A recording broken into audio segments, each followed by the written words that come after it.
Ndala, ndala, ndala. Welcome and welcome back. Today we are going to explore another principle of Maat.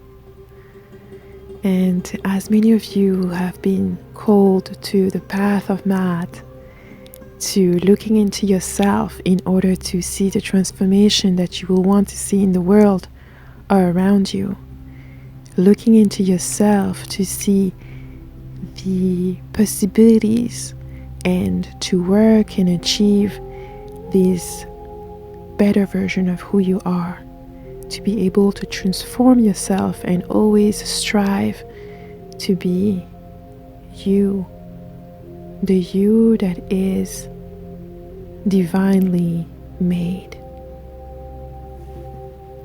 And so today the principle of Maat that we are going to explore and see how we can implement in our daily lives, because Maat is not meant to be read and written.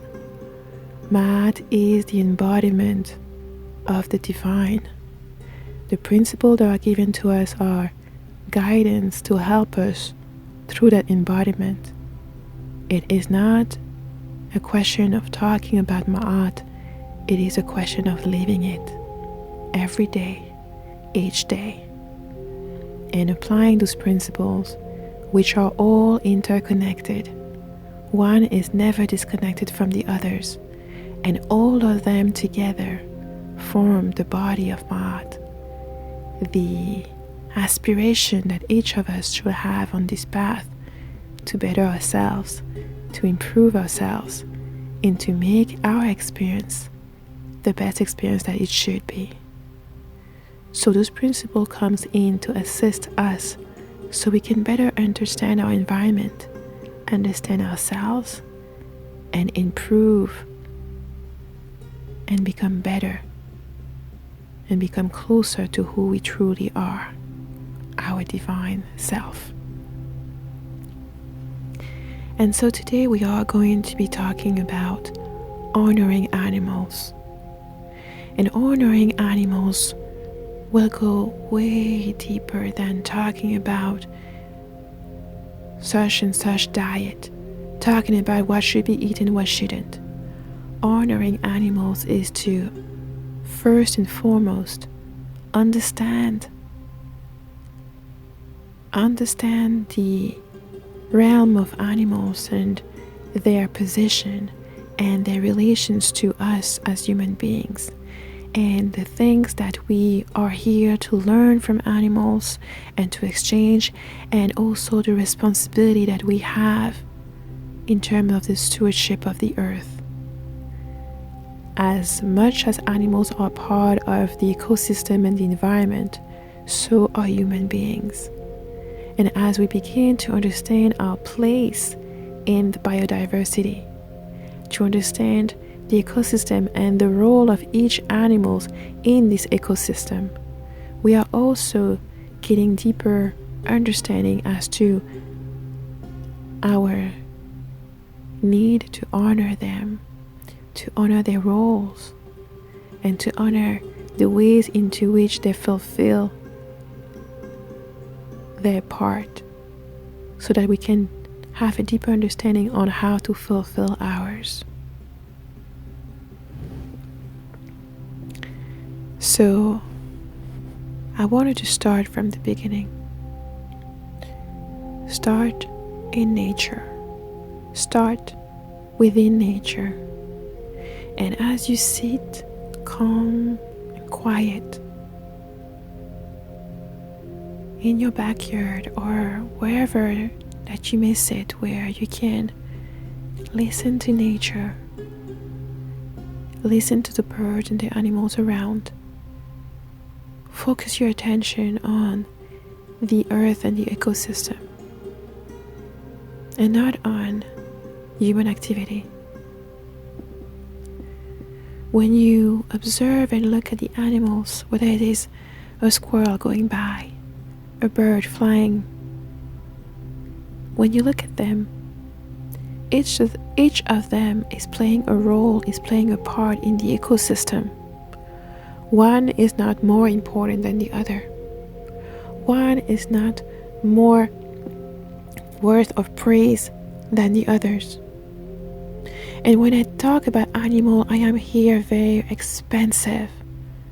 Yes, I'm talking about the royal lion that you admire. I'm talking about your favorite pet and the dog that has been, or cat that has been your companion for years. I'm talking about the birds that are migrating and moving away every seasons and coming back.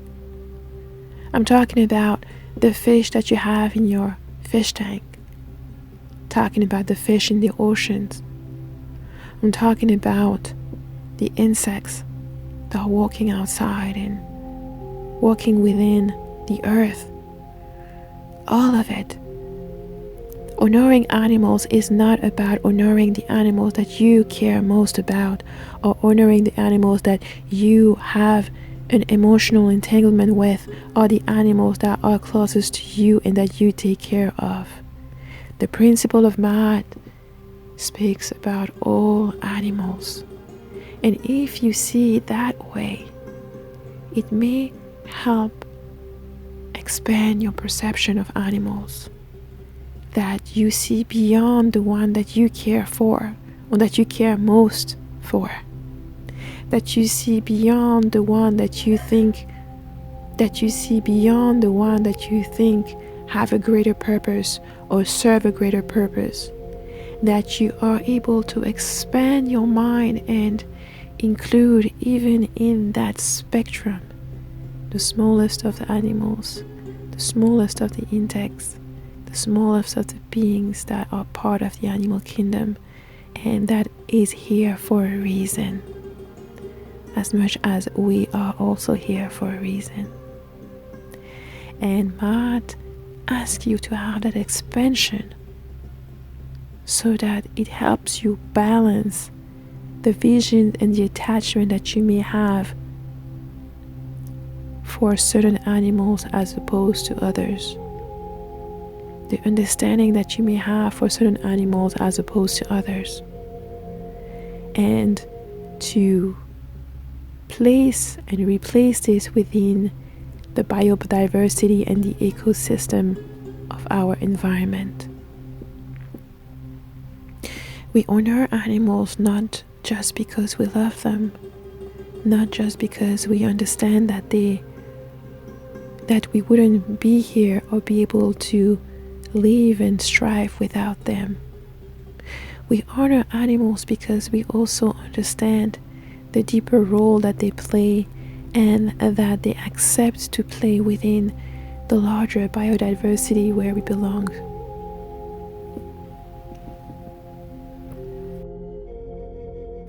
We honor animals because they are our greatest teachers. From the moment we were born on this planet, they have showed us how sweet and kind the world can be, but also how dangerous and destructive the world can be. The cycle of life. And I think it would be not realistic to look at biodiversity without looking and talking of the cycle of life. Life comes to this planet. Animals are born, birth. They come out of their shell in so many different ways. They take off shape, form, sizes, colors. They have also a spectrum of aggressivity, of hospitality, of conviviality. They offer us wisdom in the way they commune with each other within the same group, the same species, and within their environment. You look into nature to learn and to gain the wisdom that you can then apply onto your own life. And for that, animals have been our greatest teachers. They have shown us, they have taught us. And in many of their ways, we see our own. Animals also have been a reflection that has been intertwined in all of indigenous civilizations. even still today, the qualities that we attribute to human beings for certain things are things that we take directly from the animals. The wittiness, the playfulness, the aggressivity, the passion, the compassion, the insensitivity, the numbness, all of that are things that when we look at nature and we look at animals, we are able to see and experience, sometimes very close to them. We also see the indifference that we also sometimes exalt ourselves, meaning the ant is going about her business. She's not caring or looking for you or caring about what you are doing. She is striving to do her work, do her part. And only if you disrupt them will they panic, or will they regroup and change what they were initially doing. But that is only a temporary moment, as you see them getting back to work, getting back to doing what they were doing before. And as you look at different animals, at different species, you see the different organizations that they do have.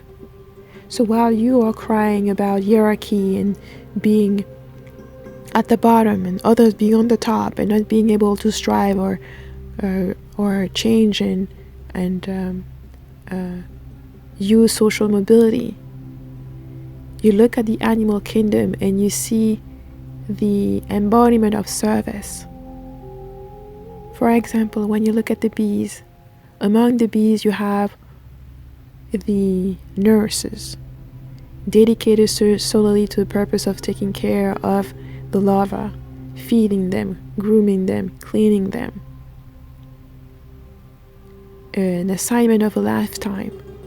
This is what they were born to do, and the only task that they will be entrusted of doing for their entire lives. And yet, they don't defy from that position. They don't run away from that service. And some will even say that you won't seldom hear them complain either.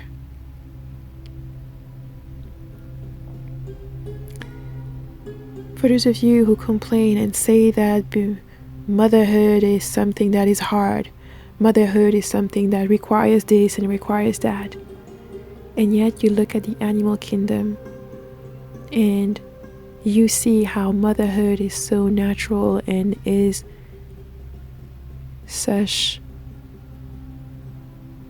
an honorable act. You see motherhood in its all rawness. You can see the lioness with her child, and you can feel from just looking at them the love and the energy that ties them together. As you look at animals and their offspring, their calves there, as you look at animals and their offsprings, and you see how they will fight tooth and nails to defend them, and they will attack whoever is threatening their offsprings, you revel in the teachings of what parenthood truly means. We also have other lessons in terms of organization, about everyone having his place and a role to play. And when you look at animals who are organized and who lived in communities, whether you look at wolves, lions, even sheep, you will see that they are organized.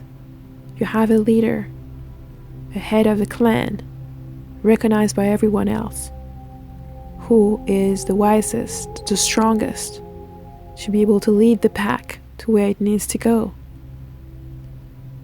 And you have them always put in protection the offsprings that are there to be protected, that are to be cared for.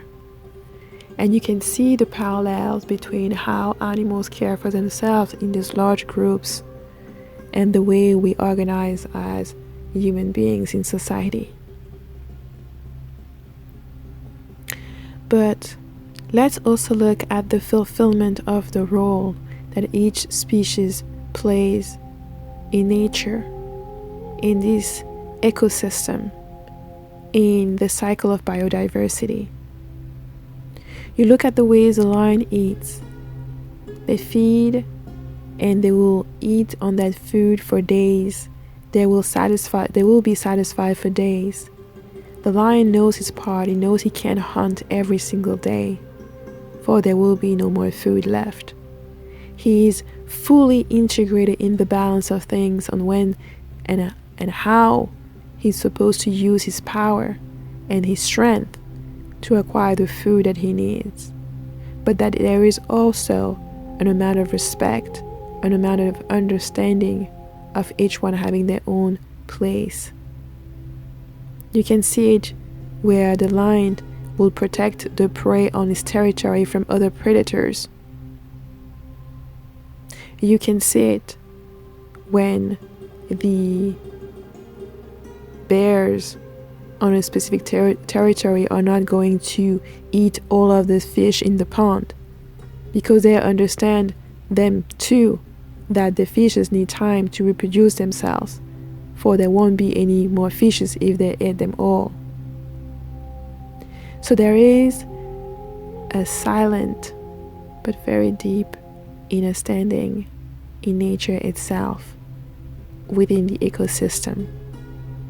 Each species plays its part. So when the lions feed, after that comes the vulture, the hyenas. They do not necessarily go and kill directly, but they come to clean up. And after them comes the flies and the larvae and all of the other insects and bacteria that are created that will also feed. And so the circle of life goes on. Even the lion understands that as he eats others, one day he will be eaten too. Just like us as human beings. As powerful as we seem we are sometimes, we forget that at some point we will be eaten too. And other animals will feed upon our flesh as we decompose and return back to earth. And our body is returned back to earth. So we look and honor the animals for the wisdom that they teach us. And in terms of how they are caring for the environment, eating and taking only their fair share, how they strive to organize themselves and maintain a certain equilibrium, a certain balance.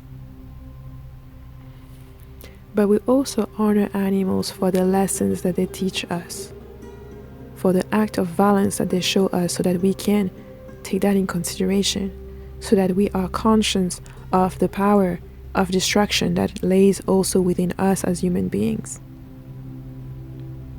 And we see that animals are also a reflection of us.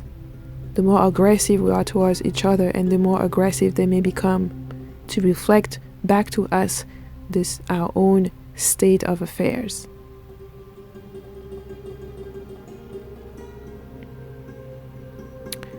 So yes, you can look into nature and also see a lot of cruelty, a lot of things that may upset you, a lot of things that are destructive.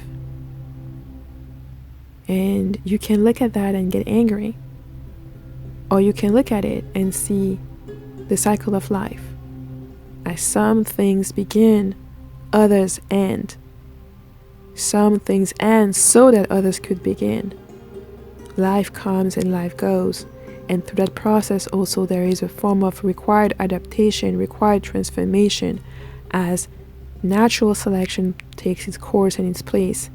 And those who survive are those who have been able to adapt and who have been able to strive in the environment and retain and maintain and adapt to the biodiversity and the balance of things.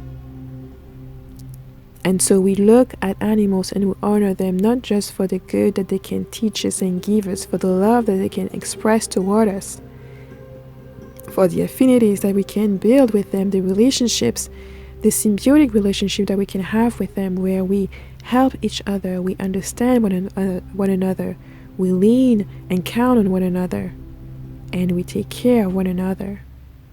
But also for the lessons that we can learn from animals in terms of the consequences of their violent act, of their aggressiveness, of their own mistakes as well. And we look at that in nature so that we can use our own discernment and make better informed decisions. So honoring animals, beloved, is not about you belittling somebody else. It's not about you telling somebody else what they should do, what they should eat, how they're supposed to behave. Honoring animals is about you and what you are doing on a daily basis to honor them, to understand and respect their space and their place in biodiversity. To have an understanding when you see an animal, whether it is a wild animal or a domesticated one. To feel gratitude when that animal comes towards you, gives you a helping hand, whether it is in your awakened state, in your dreams, or to any ways they can reach you and reach your consciousness. That you are grateful for the opportunity to share this planet at this moment with all of them. And that you remain open to learn and gain wisdom from your interactions, from your understanding, from your learning of how they operate, how they act, from the interaction that you may have with them on a daily basis, on an occasional basis, and to always seek and take that extra step and look at them with compassion, with the compassion that is needed to gain understanding and wisdom. And so that as you honor animals, it will give you a greater understanding of the nature of our environment and our ecosystem, so that you are able to both celebrate the wisdom that they have entrusted into us and that they keep giving us, but also recognize and acquire the wisdom from their own behavior and from their own ways of interacting that can be aggressive and more negative, so that you're able to balance both and to be grateful for the lessons, to be grateful for the opportunity to learn and be able to learn. And for those of you who have taken upon the responsibility of caring for animals, of sharing your space with them, of loving them, of educating them and being educated by them as well, and taking part in this intimate exchange. To you, that greater responsibility is also to translate what you've learned and teach it to your children, teach it to the people around you, teach it to those who come to you seeking for wisdom and knowledge, to use the wisdom that you are acquiring dealing with your pet or the animals around you to inform your own sense of self, to inform your own decisions and your own behavior in the world. And so that you may use that as an additional resource as you interact with others, so that you teach not by telling them, but you teach them by showing them how you honor animals every single day.